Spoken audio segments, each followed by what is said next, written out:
Hey everyone, Laz here, and welcome back to the RealTalkLaz Podcast in Season 2.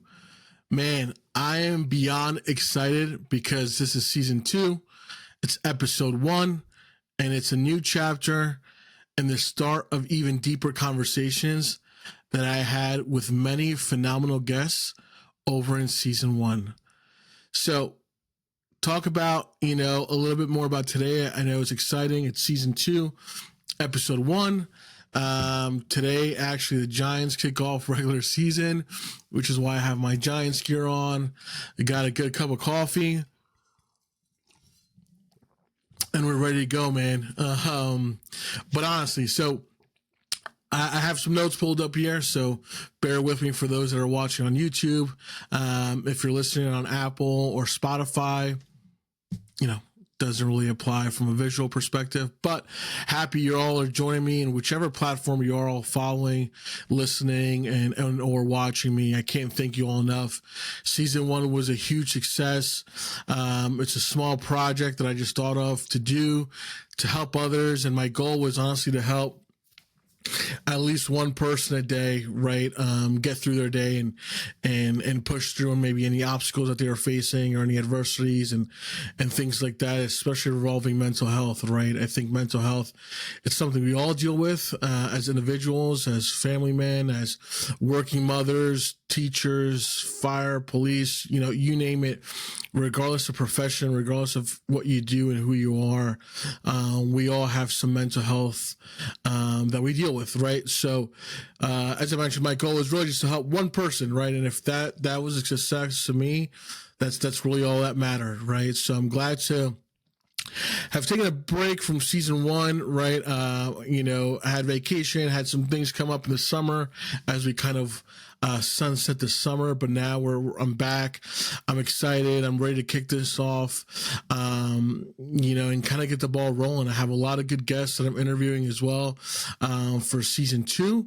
And additionally, if, I do have some more spots available. So if you are interested to share your story, share your message, and talk about some of your experiences revolving mental health, my messages are open. Shoot me a message.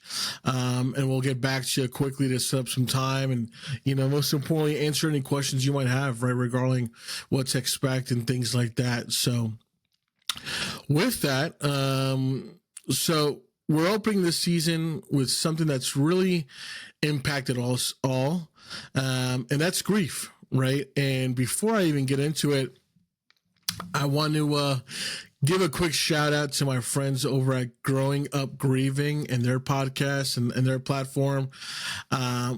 Great people, great friends. Thank you both. You guys have been awesome to listen to watch, and all that good stuff. So thank you both. You know who you are.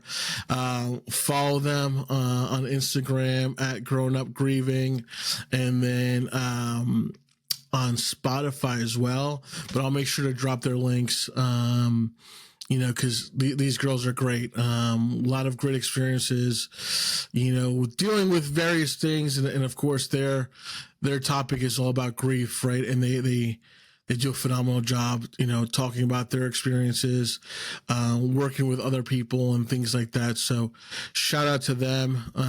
Appreciate you both.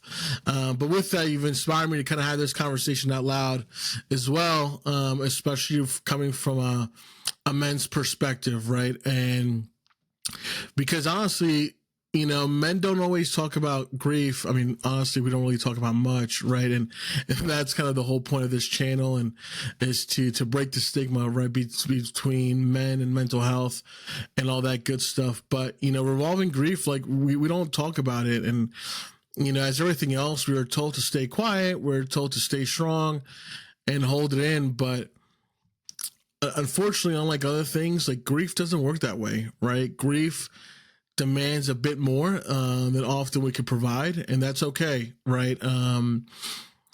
But the biggest thing is kind of addressing that. So today, I'm going to be sharing my own story with a few examples, some of the losses I've been through personally, how they've shaped me today, and really how grief taught me more about growth than I ever imagined.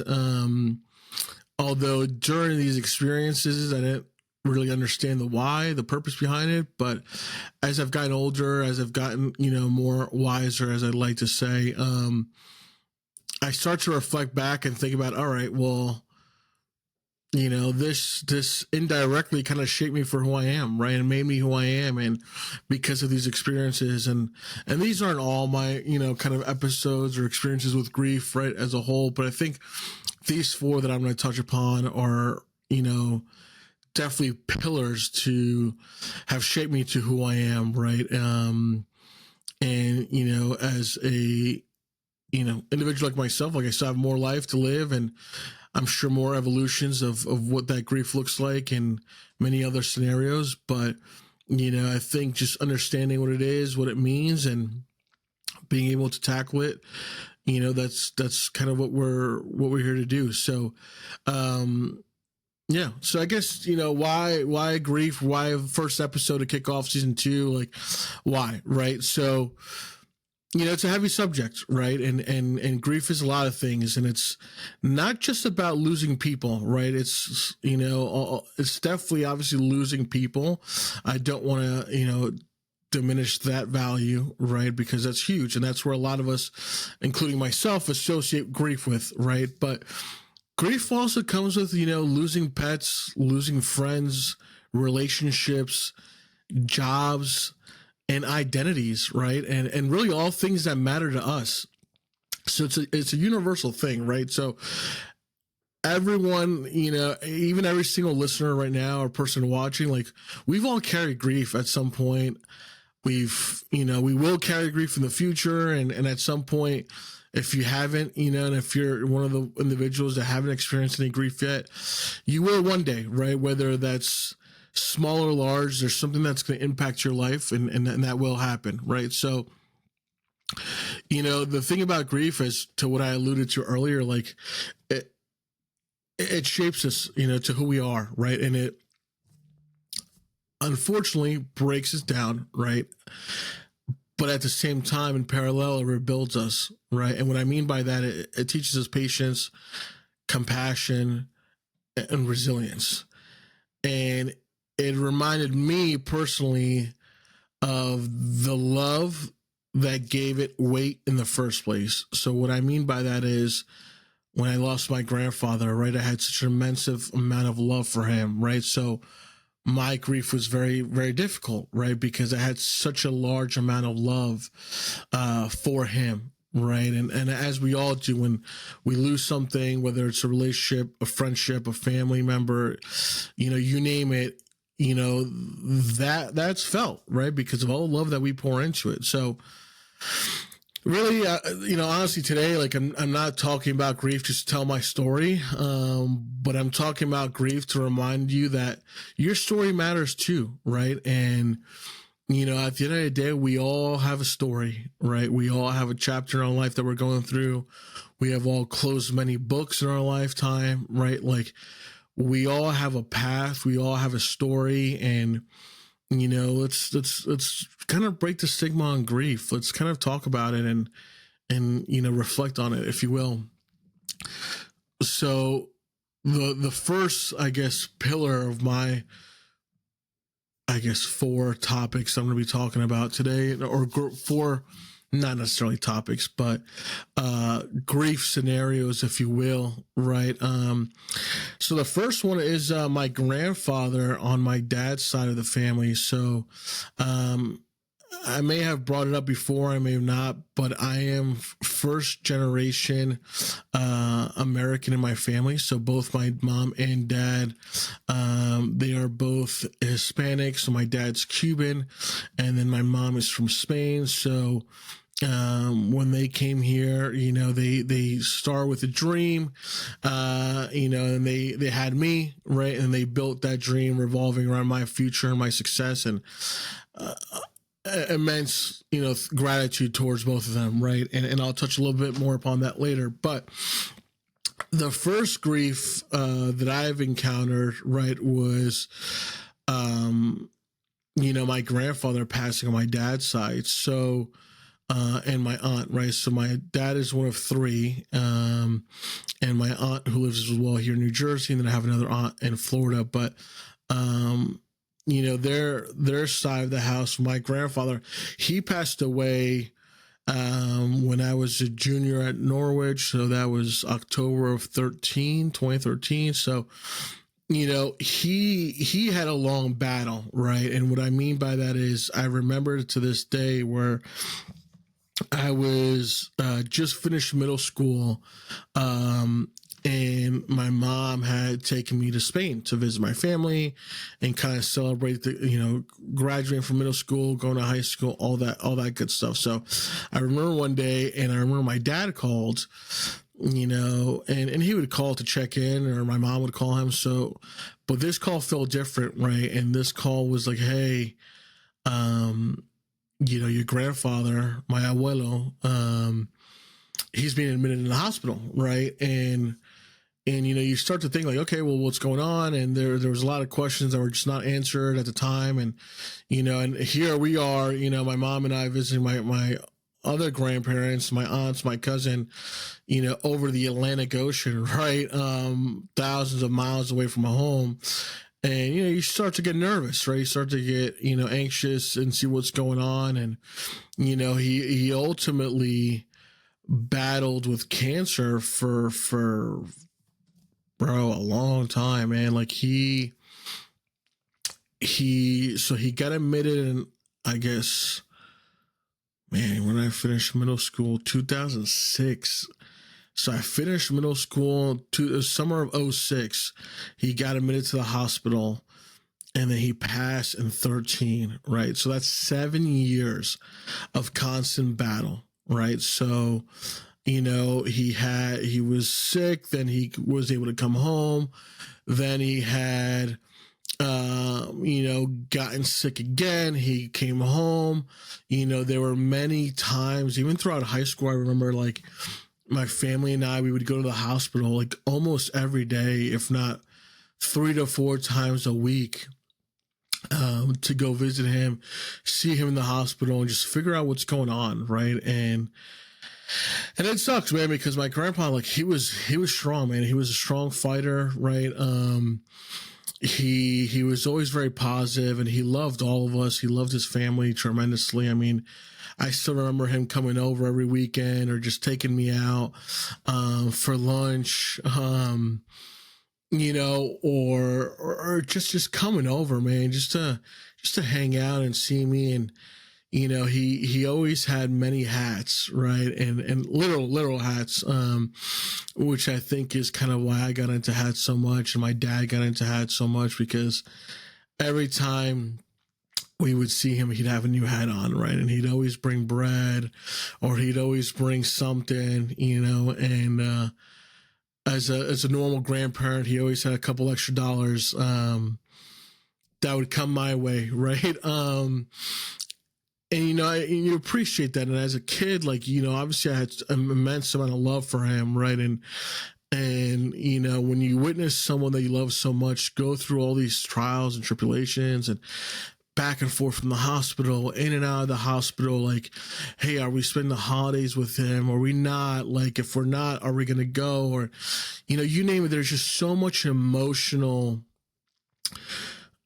I guess, roller coaster, right? Like such an emotional roller coaster that you don't know what's going on, right? And eventually, it didn't become numb, because that's not appropriate, but I think we got almost used to it, right? Like, he had tremendous cancer, right? That kind of pretty much, if I'm not mistaken, like, took over, right? And ultimately cancer won, right? And it was devastating, right? And I think for me, my biggest thing is like being able to come home in college, right? I went up to school in Vermont, so being able to drive down Vermont my mid-semester break and pretty much say goodbye to him, right? And that to me was obviously extremely upsetting, right? When I get the call the next couple of days later, from my mom that he ultimately had passed. But I was also very thankful, to be able to just kiss him goodbye, hold his hand for for hours on end before I left, right, that day. I remember, and just holding his hand and just really knowing and appreciating everything he's done, right? And what that taught me, right, was that, cancer's a bitch, man. Cancer comes over when you least expect it, right? And, what taught me the most about him was he's a fighter, right? Like, I'm very fortunate to see my grandfather, battled and beat and came back, but cancer for 7 years, man, like that takes a lot of grit, and it takes a lot of, just in general, like, fucking balls, right? I mean, I'm gonna call it what it is, right? So for me, that was like, dude, my grandpa was like a hard charger, man. Like he didn't really take shit, and he showed it, right? And I remember, like, man, there was like multiple times where, like, the priest would come into the hospital room, and I forget the terminology, my apology for all the people, but like I guess like the last prayer, and like I remember, like, we were in the hospital one time, and it came maybe like multiple times, and like my grandpa's like, dude, I'm not going, and like the priest's like, oh, like, it's okay, like, and my grandpa like didn't go, like, it's crazy, like he was still fighting, man. So again, it was very emotional to see that, right? Because ultimately he was suffering, right? At the end of the day, let's call it what it is. He was suffering. But that just taught me that he was hard, man. Like he definitely fought, and he put up a really good fight, man. And that just kind of passed down to me, like, being that fighter, like, don't give up easily. Like, life's hard, man. And life, days may be perfect, and when you least expect it, boom, there's a wrench thrown at you, right? Or bam, there's an obstacle, and you just keep fighting, man, and you keep having that strength, right? Because honestly, like, losing him, man, like, it taught me that sometimes strength looks like fighting, right? And unfortunately, strength also looks like letting it go, right? And understanding when it's his time, right? And again, very emotional. I think at that point in my life, like, I hadn't cried that hard, and obviously coming down, right, for the funeral, everything. I mean, man, like, one hand, like, I was trying to be strong, right? And then, on the other hand, like, I let the tears come down, man. And, I remember I gave a eulogy, at his funeral, and to this day, I still don't know how I was able to get words out of my mouth, and speak in front of everyone. And, and I know he's with me, and there's been times in my life where, like, I've been deep, dark paths, man, and I've struggled, and with, like, school, with just life, and things like that, and I can always feel his presence, right? Which is crazy, man. And I'm not one of those that think like, oh my God, the spirits and things like that, but you just feel something, right? Especially when he recently passed, like, I see like those 6 months or something like that, I definitely felt that presence for him. So ultimately, like, it's watching his strength, define him, kind of seeing that, right, ultimately define me as well, to be strong, man. Not let anything kind of break my way, and ultimately just keep it moving and being as strong as I can. But when those emotions are true, man, and those emotions are there, just let them out, right? Be honest and be sincere. And at the end of the day, like, a good cry, man, is a good cry, especially when it's those emotions are riding high. So yeah, that was, I guess, my like my major, right, first experience with grief, and something that really impacted me the most, and with him especially. Now, in terms of, I guess my second story, or second experience with grief, So as I mentioned earlier, so my mom is from Spain, right? So my grandfather, my abuelo from Spain, he passed away shortly after.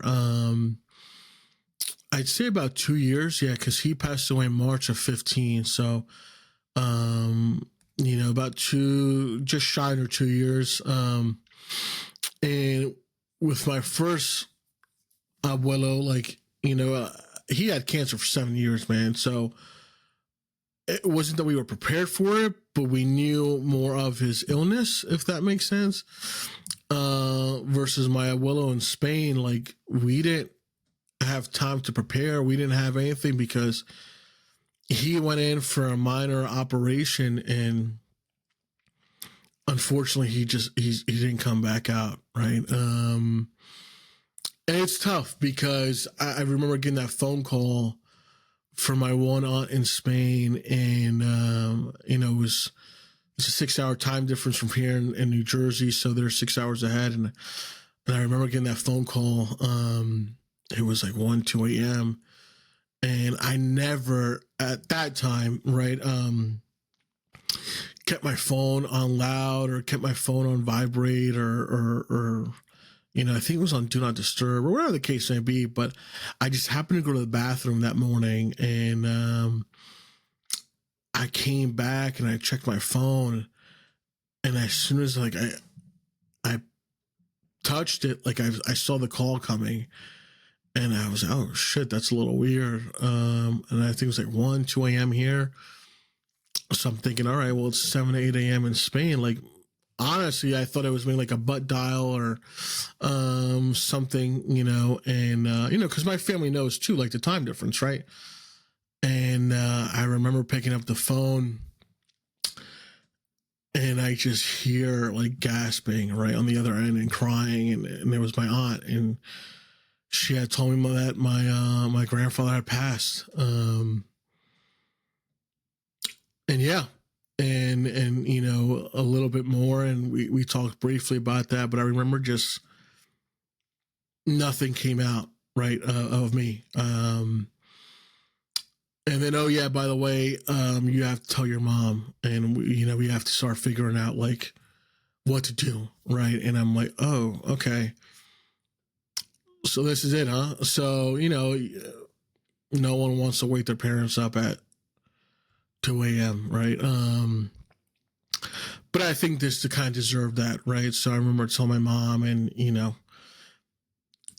we can only imagine, right, how that went. And, it was tough. And it was tough, because grief, right, and it's a feeling where, like I mentioned earlier, it's heavy, right? And my grandfather here, like I saw almost every weekend at least once or twice, right?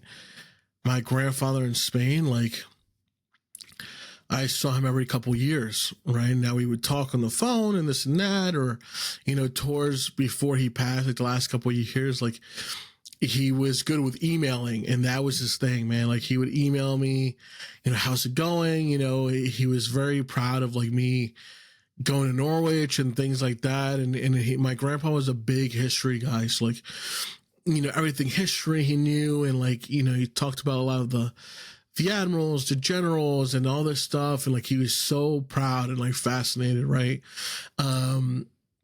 And he will email me, right? Like, hey, how's it going? How you doing? And this and that. And he's across the ocean, right? So like, I can't even see him, and I can't even hug him or whatever the case may be.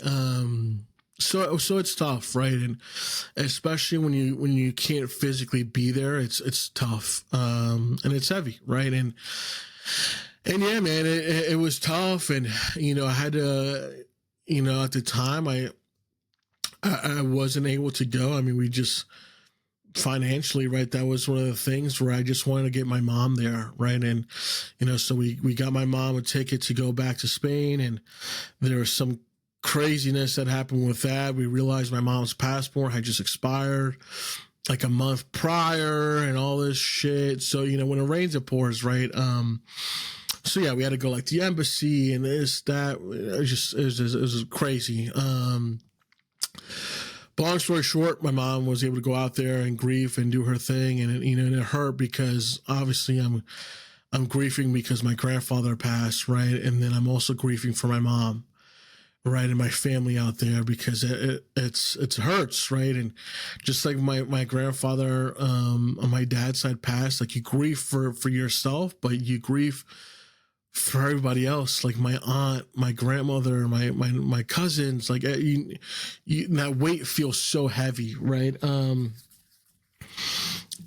man, like you're so prone to just like keep pushing it in, and like compartmentalizing everything, and no, like, dude, it's okay, So it was tough, and again, like his passing taught me that, right, life is unexpected, right, and life sometimes gives you time to prepare for things, and most of the time it doesn't, right, and when you least expect it, like life changes, right, and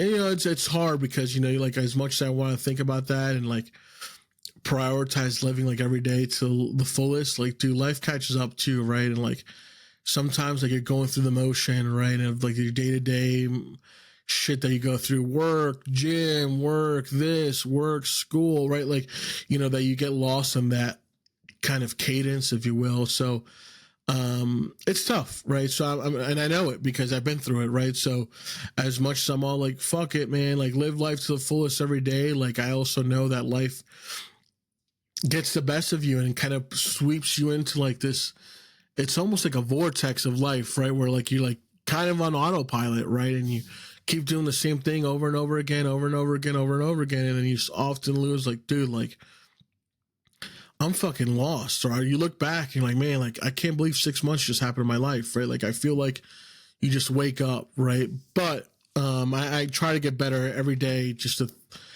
do a little bit more, right? Appreciate a little bit more, be thankful a little bit more, and just keep it going, right? Because he was awesome.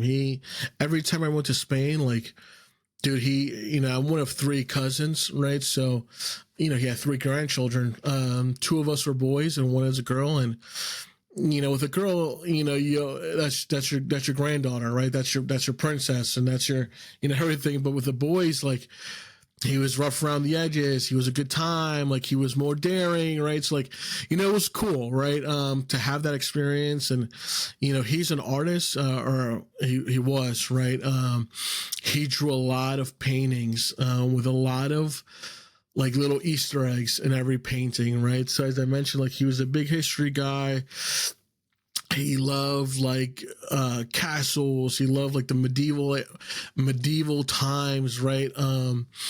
And just like, I mean, Spain, like you can draw anything of Spanish and it'll be beautiful, right? So like roosters and things like that. So like I have a couple of his paintings in my house, and it's just nice to carry that and carry his legacy and his memory in my home every day, and be able to look at them, right, and be like, there's that Easter egg in the painting, right, or like things that like you wouldn't think of still come today, right, and when I go visit my mom and my grandmother in Spain, like I can see a lot more there, obviously, and every time I'm like, man, I wish I can just pack up some of these and bring them home and have even more, right? But yeah, he was amazing, and again, I was very fortunate to be like, hey, both of my grandfathers were amazing to me, and very fortunate to have that, and very blessed, and very different experiences of both, but ultimately very amazing, right? And to this day, I still have both of my grandmothers alive. So it's great to have them as well, and be able to experience life with them as well. So, but yeah, I mean, grief is tough, man. Grief's a bitch. And life sometimes throws shit at you that you don't know what to deal with, and grieving is hard, right? But dealing with grief and how you're grieving is definitely something where you can, make better of one day at a time, and You know, it's different for everyone, right? There's no cookie cutter way. Just like mental health, there's no get better mentally quick, right? Everybody's different. Literally, everyone's mental is different. Everyone, how we grieve is differently. Things that I may grieve on may be something that you may not grieve on, right? So it's all individualized, right? But the bigger message is essentially take the time to grieve, take the time to reflect, take the time to think about it, because that's part of your healing journey, right? Ultimately, especially if you're a man, dude, like honestly, put the ego aside and deal with the emotions because, right, like they're not going to go anywhere, and they're not going to get better without you reflecting, without you getting better, without you dealing with it, right? So all that good stuff. But yeah. I'll take a big coffee sip for this one. So next up is probably the most impactful when it comes to grief for me, right? And I've been vocal about this as well in other episodes and things like that, and other things I've done with either other podcasts or things like that. So this one was a little bit different, right? It wasn't a death. It wasn't that someone had passed, right? But it was still grief, right? So it was 2018. It was the summer. And it was a year before I got married. So I've been with Sam, my wife, for 6 years now. We got married August 4th, 2019. And this was summer of 2018, right? And yeah, the year before I got married, my parents got divorced, right? They were together almost 30 years, man. And it was interesting because, you know, my world was it was split in two, right? So on one side, my world was blossoming. I was about to marry the love of my life, build something new.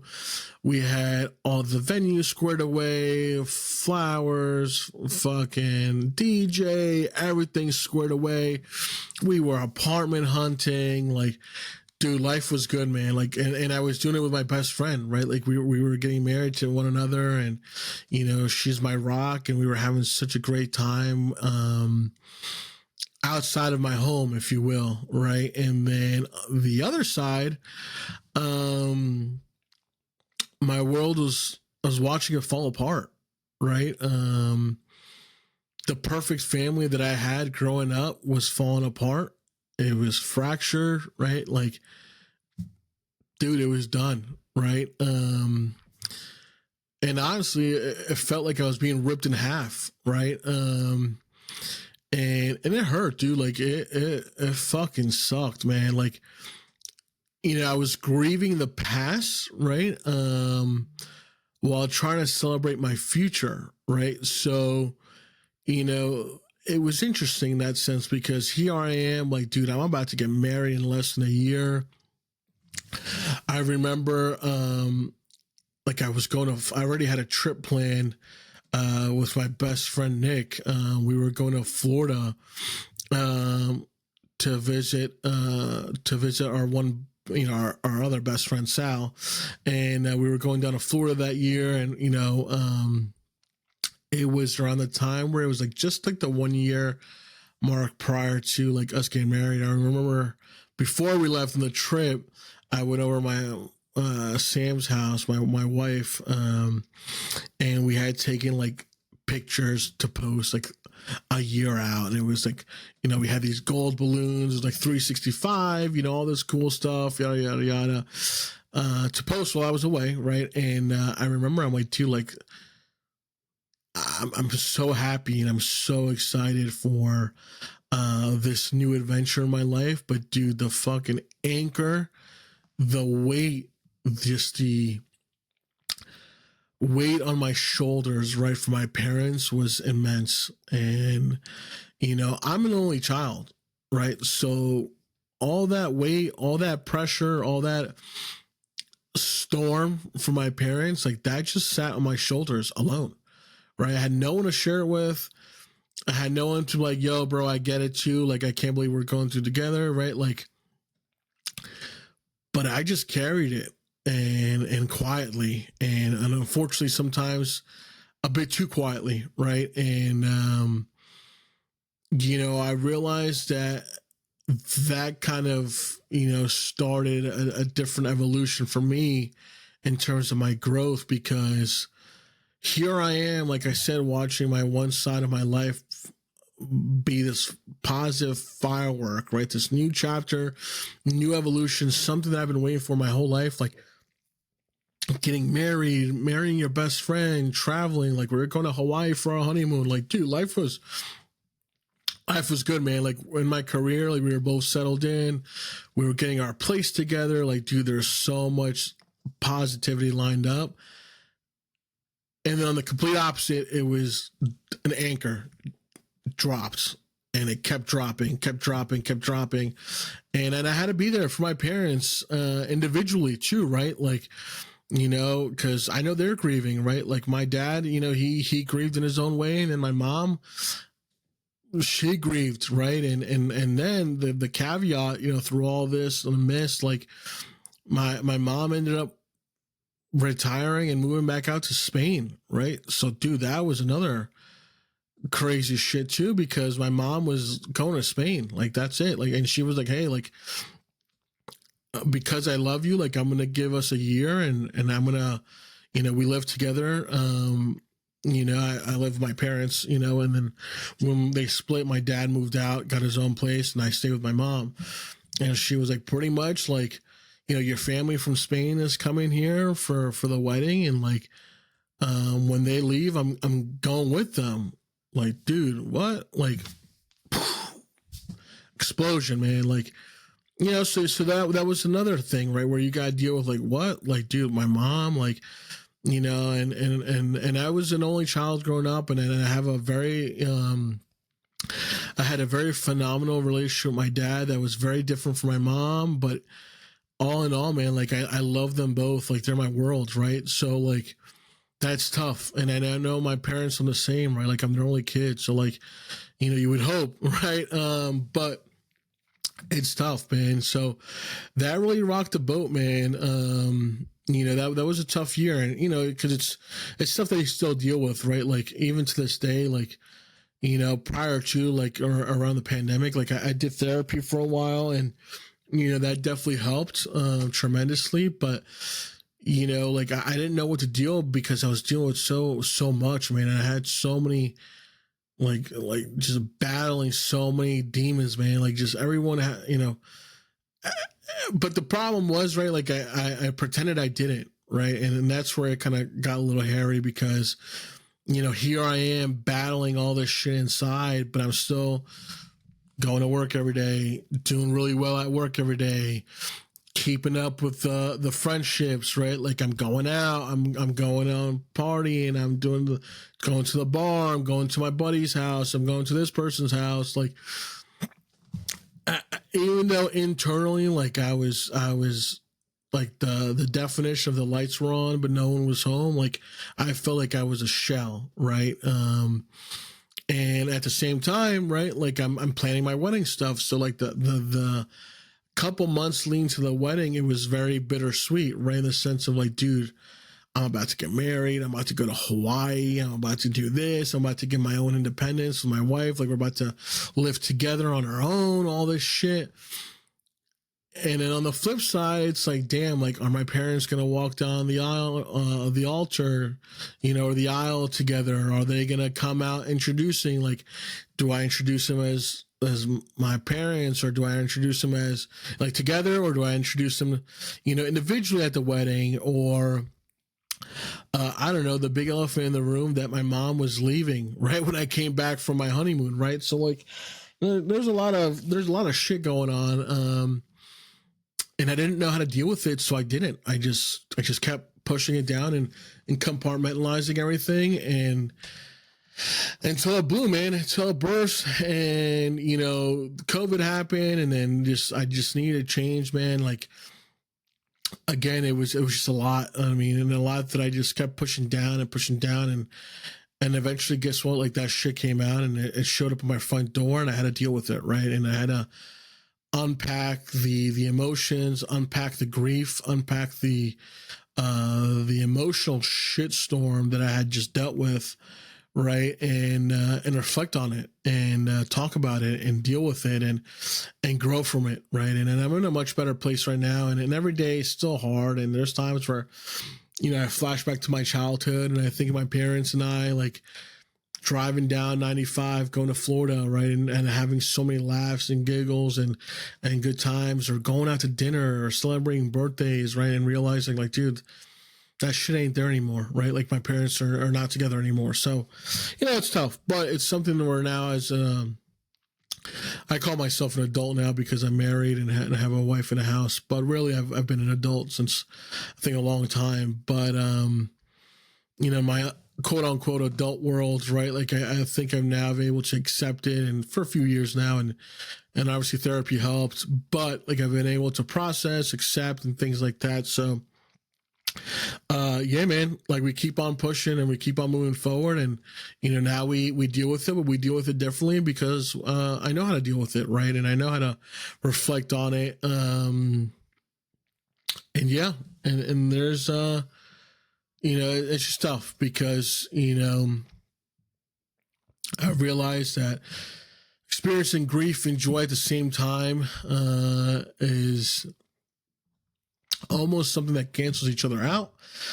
But, just because you do that and you feel that, it doesn't mean you're broken. It means that you're human, right? And I think it took me a long time to realize that, like, hey, I'm not broken. I'm just a human going through shit. And there's, fortunately, people out there that don't go through half the stuff that I do. And unfortunately, there's people that go through a lot worse than I do, right? So, taking it day by day, understanding that grief and joy has collided here, but it's all about the end of the tunnel, right? And what that looks like. So yeah, there's that, man. And the last, so far, and I'm knocking on wood here, I guess for me, experience with major grief is, so here I am in 2019, like, already got this shitstorm of a life, right? Of a whirlwind going on. My parents getting married, dealing with all the shit that I'm dealing with, and my dog Lucky, right? So I had Lucky. I bought Lucky from a great friend in high school, and from high school rather. After my rookie year at Norwich, right? So that's the equivalent of freshman year. I remember I got home and she had posted, like, oh, like, got these dogs, just had a litter, XYZ. And, I would visit her because we would go out to lunch or dinner or whatever, a group of us.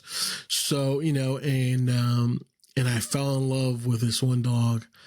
Mind you, my parents, we didn't have a dog, right? And my parents are doing their own thing, like, all this and that, whatever, living their life at the time, because this was, many years prior to their divorce. So, and I remember one day, like, coming over and, like, at my friend's house, and I see all the puppies, and they're all, they're all so fucking cute, man. They're all so little, they're all adorable, and I saw one, and it was, I think, like 8 or 9 puppies, but basically from the litter, something like that.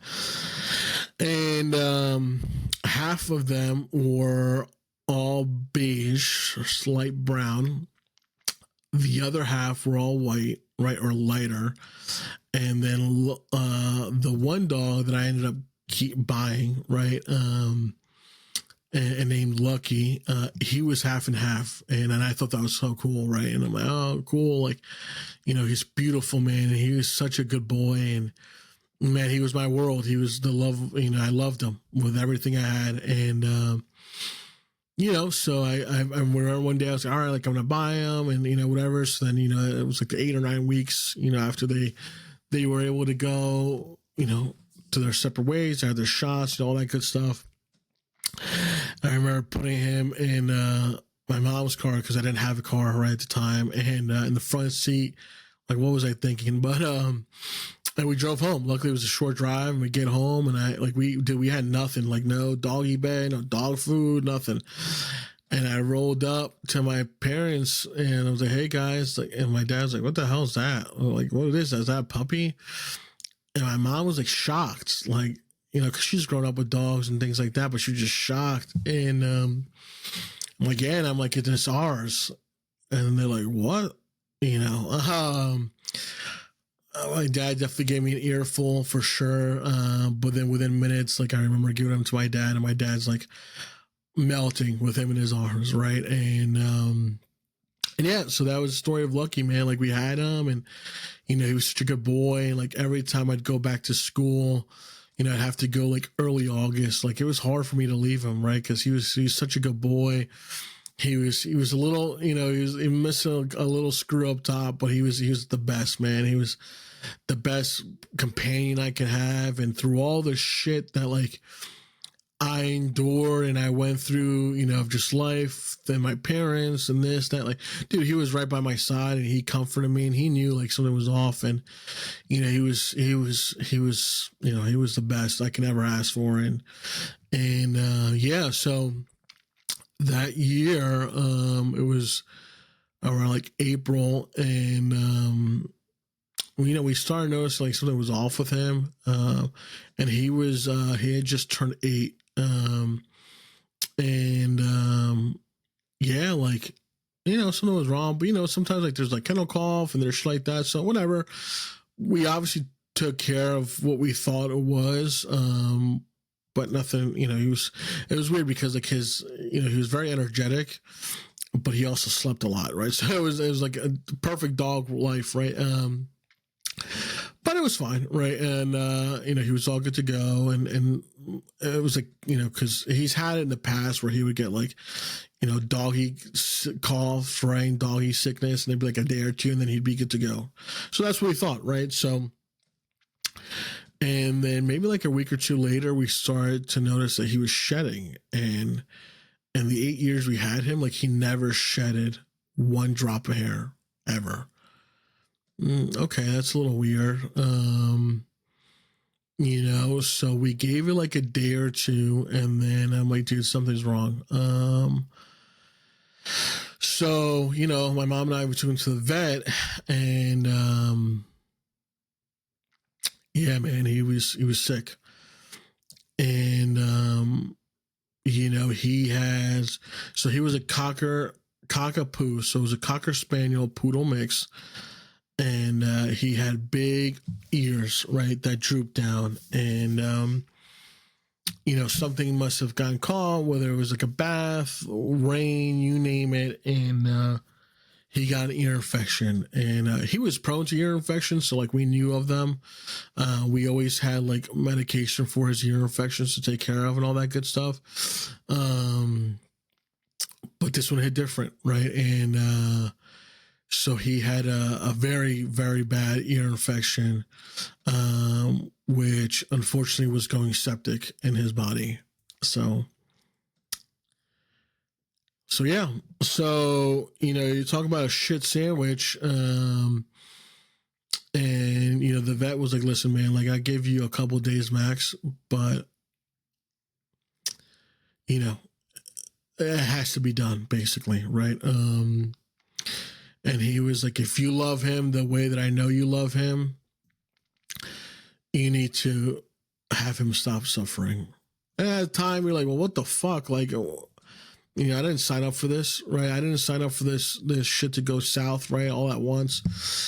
So, obviously you like, I felt like, someone just ripped whatever little soul I had left through everything going on with my family and stuff, just out of my chest, right? And just ripped it out. So I remember I'm like, hey, can we have like a couple of days with him? Like, how does this work? And I think it was like earlier in the week, and he was like, "Hey, by Friday Friday or Saturday, you have to come back." So, it's tough because A, you can't tell your dog that.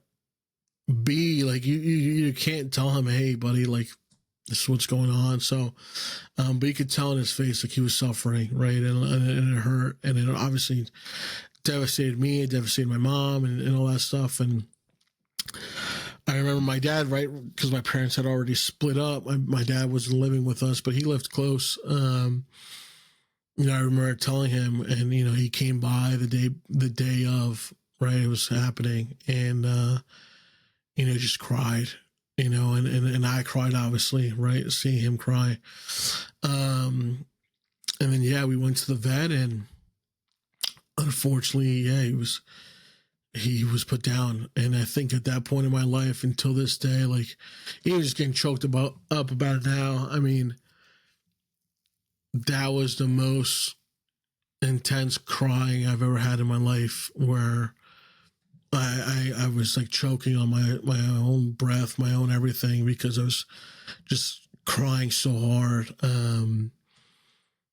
I was just picturing my good boy just laying down and just went to sleep, right? And that was hard, because then you harbor a lot of guilt, right? And then I know I did. If I couldn't do more, if I didn't do enough, right? And it was tough, and there was a lot of grief, and there was a lot of, just hurt, anger, everything, so. It took a long time for me to get used to not having him around. The first day coming home and not hearing his collar jingle, or not hearing him come up and, get so excited when he sees me. Like, that breaks you in half, man.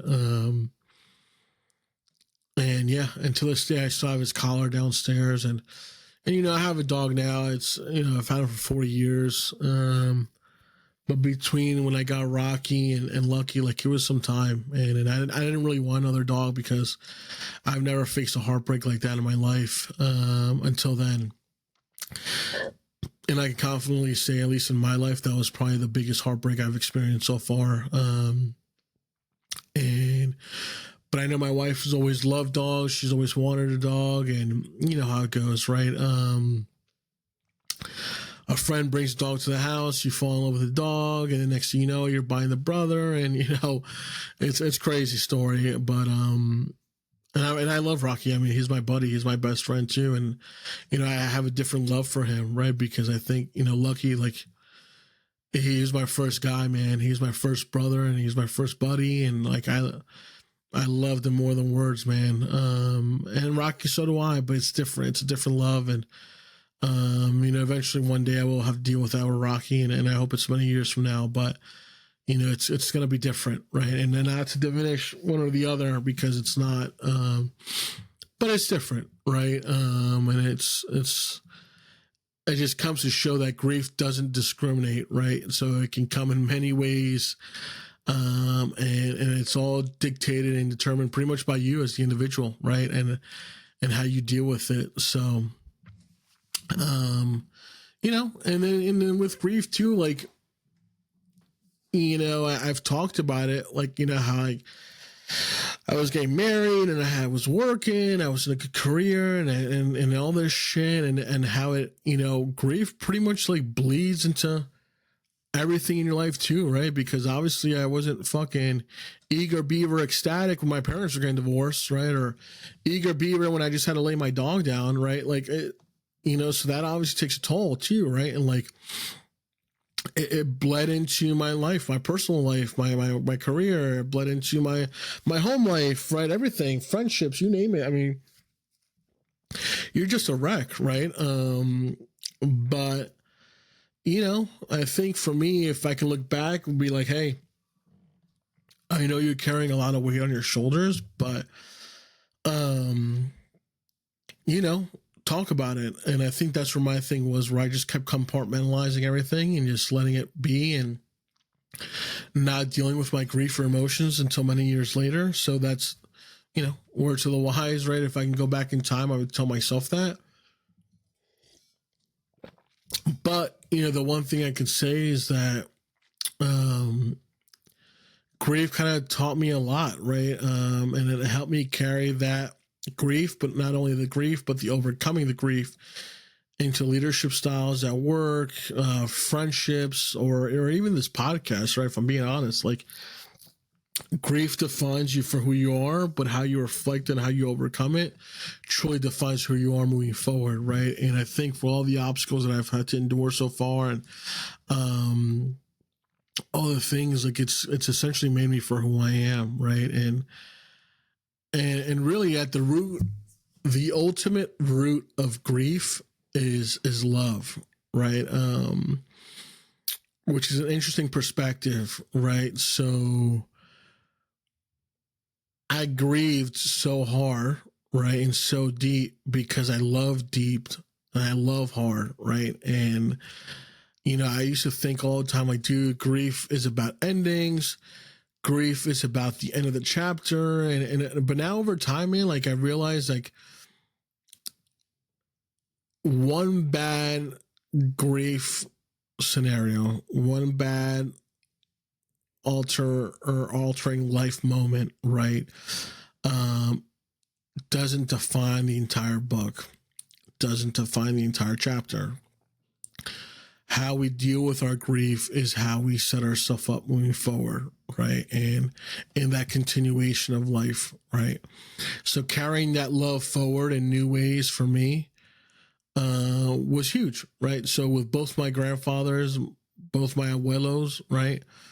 With Lucky, and even my parents' divorce, like, all those losses, they obviously still live inside me, right? As lessons and trials and tribulations, but also as perspective, man, and as motivation to do better and be stronger, and be more vulnerable, be more open, be more talkative, and be able to express myself for who I am, the emotions that come behind it and everything.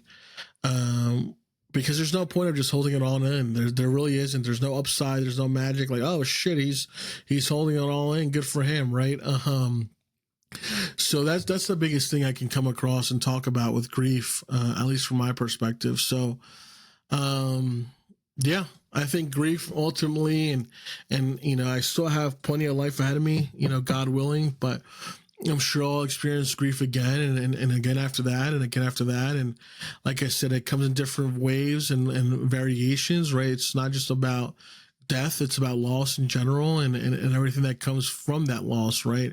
But it's taught me to appreciate time, appreciate the day, to prioritize people, right? And most importantly, slow down. And it's also shaped on how I influence my mental health journey, right? And why I'm such a big advocate for it now as a whole. Because it is part of your mental health journey, right? That grief itself. Because it's something we all share, right? It's something that, like, hey, you know, I know you can grieve about something, about maybe a passing or a loss of friendship or a loss of relationship or you name it. And it may not be similar to mine, but I know we can relate on it, right? Because we have gone through something. And, you know, if me being vulnerable about my grieving stories today helps one of you feel less alone, like, I've done my job for the day. I've done my job for the year, right? So, you know, it's pretty much it, right? So I think the biggest takeaway is, you know, obviously season 1 was phenomenal. I learned a lot about myself personally, right? Building this platform, building this podcast, building this relationship with other people, and also sharing great stories and allowing others to share themselves as well. Now with season 2, it's going to be more about depth, vulnerability, and perspective, right? We're going to have more voices, more honesty. And, you know, season 1 was pretty much about, you know, obviously a lot of things, but I think my biggest takeaway was breaking the silence, right? Breaking the stigma, breaking the silence. And season 2, we're going to be building bridges, man, between pain and growth, that grief, that healing, you name it. So if you're listening to this now, or if you're watching it and you're carrying grief, like, just know that you're not broken. You're becoming a better version of yourself, right? At the end of the day. And yeah, that's it, guys. I appreciate you sticking with me here. This is episode 1 of the Real Talk Laz podcast, and I'm grateful you're here. I'm grateful you're following me on this journey. I'm looking forward to continuing the season. We got lots to share and a lot of growth, right? So with that being said, feel free to follow me on Spotify, Apple, YouTube, Instagram, any social platform. I'm at RealTalkLaz. And thank you all, guys. Looking forward to next week. Looking forward to continuing your journey. And have a great day. We'll talk soon. Take care.